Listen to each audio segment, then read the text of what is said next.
le département de la Somme, c'est un des 3 départements de la région Picardie. On est situé à 1h30 de Paris, au nord de la France.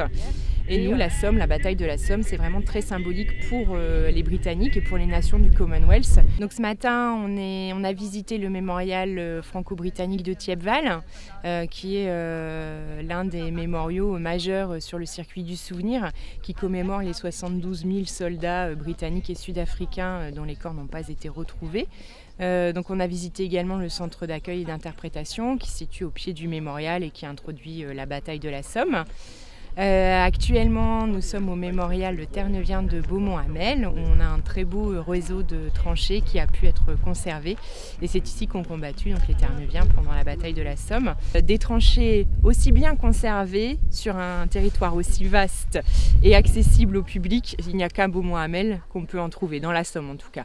Et derrière moi, vous voyez la statue du caribou qui est le mémorial national Terre-Neuvien. Cet après-midi, on va au musée Somme 1916 à Albert, qui est installé dans un souterrain où sont reconstituées des scènes de la vie dans les tranchées.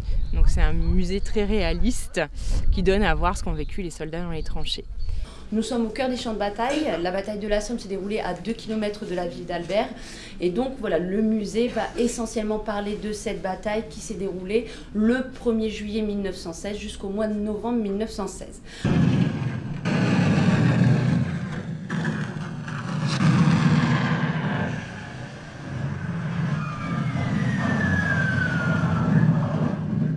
Et nous terminons la journée à Péronne, à l'Historial de la Grande Guerre, qui est le musée emblématique de la Première Guerre mondiale dans la Somme.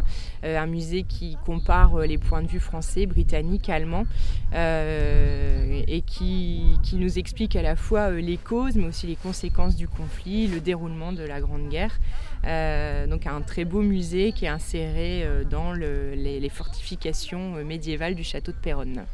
Et sera inaugurée demain l'exposition phare de cette année 2014 à l'Historial, qui s'intitule « Entendre la Grande Guerre » sur les sons, les musiques et les silences. Et donc on pourra visiter en avant-première cette exposition.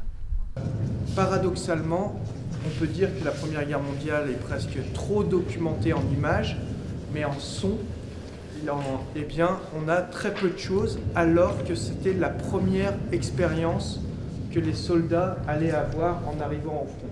On peut vraiment dire que la créativité, l'inventivité à l'époque était extrêmement forte parce que le besoin de musique était extrêmement fort et que ça permettait de garder son humanité. Rien que sur la première journée de la bataille de la Somme, le 1er juillet 1916, c'est 60 000 pertes. Donc à la fois morts, blessés, disparus. Nous en rêvons la nuit, nous y pensons le jour. Ce n'est que Madelon, mais pour nous c'est l'amour. Car Madelon vient nous servir à boire. Sous la tonnelle, on frôle son jupon. Et chacun lui raconte une histoire. Madelon, Madelon, Madelon.